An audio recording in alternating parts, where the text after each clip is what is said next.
درود پاک حقیقت میں ایک دعا ہے جو حضور اکرم صلی اللہ علیہ وسلم کے لیے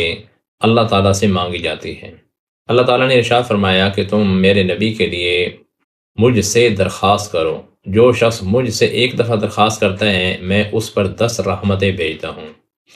یہی بات حضور اکرم صلی اللہ علیہ وسلم نے ارشاد فرمائی، من صلی علیہ واحدۃ صلی اللہ علیہ وسلم، کہ جو شخص مجھ پر ایک مرتبہ درود بھیجتا ہے، یعنی اللہ سے ایک دفعہ میرے لیے رحمت کی دعا کرے گا، اللہ تعالیٰ اس پر 10 رحمتیں نازل فرمائیں گے۔